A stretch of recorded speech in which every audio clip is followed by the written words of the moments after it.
بسم اللہ الرحمن الرحیم۔ اللہم صلی علی محمد وعلی آل محمد۔ میں ہوں جی محمد مظہر اقبال چٹھا ایڈوکیٹ، اور آپ دیکھ رہے ہیں میرا یوٹیوب چینل چٹھا لا ایسوسیٹس۔ تو آج میں آپ کو پرسنل ہیئرنگ کے بارے میں بتاؤں گا کہ پیڈا ایکٹ میں جو ہے پرسنل ہیئرنگ کا مقصد کیا ہے، اور پرسنل ہیئرنگ ہوتی کیسے ہے، اس کا طریقہ کار کیا ہے۔ تو سب سے پہلے تو یہ ہے کہ پرسنل ہیئرنگ کا مقصد یہ ہوتا ہے کہ انکوائری آفیسر نے اگر کوئی انکوائری کرتے وقت کوئی ایسی باتیں یا کوئی اپنی مرضی سے انکوائری کی ہو، یا اس میں وہ فیکٹس اینڈ فیگرز جو ہے وہ سامنے نہ لائے ہوں، تو یہ ایک موقع فراہم کیا جاتا ہے ملزم کو کہ وہ اپنے دفاع میں وہ ذاتی طور پہ مجاز جو اتھارٹی ہے، جو کمپیٹنٹ اتھارٹی ہے، اس کو وہ اپنے اوپر لگے ہوئے الزامات کے متعلق بتا سکے۔ تو اس کے لیے یہ قانون میں ایک باقاعدہ جو ہے پروویژن موجود ہے کہ یہ پیڈا ایکٹ جو ہے، اس کا سیکشن 14 جو ہے وہ اس کے متعلق ہے کہ ذاتی شنوائی یا پرسنل ہیئرنگ کیسے ہونی ہے، اور وہ اس میں کیسے اس میں کیا جائے گا۔ تو اس سیکشن 14 کے تحت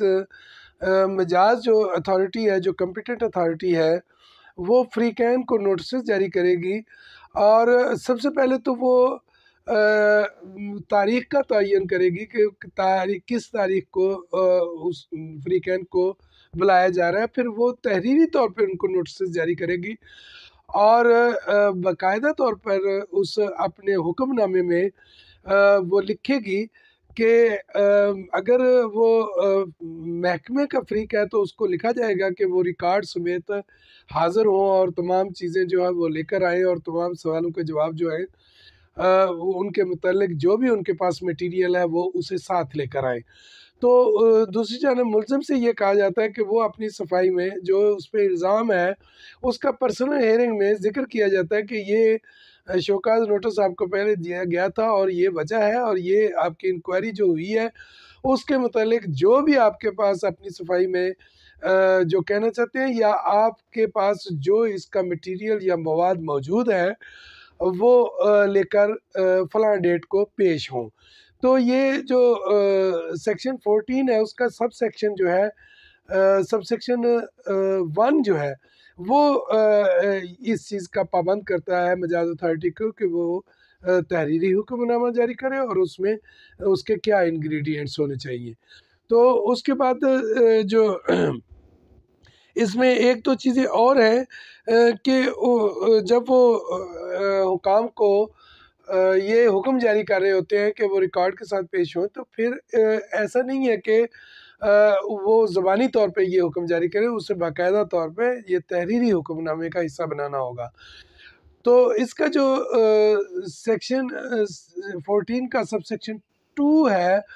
وہ یہ کہتا ہے کہ اب وہاں کیا جائے گا۔ تو وہاں جو کمپیٹنٹ اتھارٹی ہے، اس کا یہ ڈیوٹی ہے کہ وہ جو ملزم کا موقف ہے، اس موقف کو لکھے اور اس کو صفحہ مثل پر لائے، اور اس کے بارے میں اپنے جو تاثرات ہیں اس کو بھی قلم بند کرے۔ تو دوسری طرف جو ڈپارٹمنٹ ہے جس نے سرکاری ملازم کے خلاف کارروائی انیشیٹ کی ہوئی ہے، تو اس کا بھی موقف اور اس کے تاثرات اگر ہیں تو اس کو بھی وہ صفحہ مثل پر لائے اور اسے بھی ریکارڈ کرے۔ اور اس کے بعد اسی جو سیکشن 14 کا سب سیکشن 2 ہے، وہ اسی میں یہ لکھا ہوا ہے کہ وہ ان چیزوں کا خلاصہ اپنی انکوائری رپورٹ جو جاری ہوگی، وہ خلاصے میں بھی اس کا ذکر کرے گا۔ تو ذاتی شنوائی جو ہے وہ اس حوالے سے انتہائی اہم ہوتی ہے کہ اگر ملزم یا جو کارروائی انیشیٹ کرنے والی پارٹیز ہیں، ان کو انکوائری آفیسر نے یا انکوائری کو موقع نہیں دیا، یا انکوائری آفیسر ان کی بات سمجھنے سے قاصر رہا، تو وہ ان پرسن ان کو بلا کے پرسنلی اس کو سنے۔ تو یہ ایک انکوائری کا لازمی جزء ہے پیڈا ایکٹ 2006 کے تحت۔ اگر یہ سیکشن 14 جو ہے اس کو انکوائری کا حصہ نہیں بنایا گیا یا اس کو اڈاپٹ نہیں کیا گیا تو وہ انکوائری ہی نہیں کہلائے گی اور وہ قانون کی خلاف ورزی ہوگی، اور ایسی کی جانے والی انکوائریاں جو ہیں وہ کوئی معنی نہیں رکھتی، اور عدالتیں جو ہیں ایسی انکوائریوں کو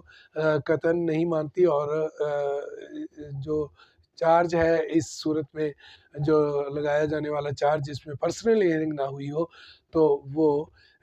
غیر قانونی اللیگل سمجھا جاتا ہے، اور اس پر کوئی سزا جو ہے وہ نہیں دی جاتی۔ اگر کوئی ڈپارٹمنٹ کی طرف سے ایسی کوئی کارروائی انیشیٹ ہو تو اس کو کالعدم قرار دے دیا جاتا ہے۔ تو پرسنل ہیئرنگ میں امید ہے کہ آپ کو اگر کبھی اللہ تعالیٰ آپ کو تمام تر ایسی مشکلوں سے محفوظ رکھے، اگر ضرورت پیش ہے تو آپ نے یہ یاد رکھنا ہے کہ پرسنل ہیئرنگ کے مقصد کیا ہیں اور اس کے انگریڈینٹس کیا ہیں، اور اس میں اگر آپ ملزم ہیں تو آپ نے اپنا دفاع پیش کرنا ہے، اور اگر آپ شکایت کنندہ ہیں یا حکام ہیں تو پھر آپ نے اس کے خلاف جو انیشیٹ کرنے کا جو وجوہات تھیں اور جو ثبوت و شواہد تھے وہ ساتھ پیش کرنے ہیں۔ اسی کے ساتھ اجازت دیجیے، اگر آپ کو یہ میری معلومات پسند آئی ہو تو اسے لائک کیجیے گا، شیئر کیجیے گا،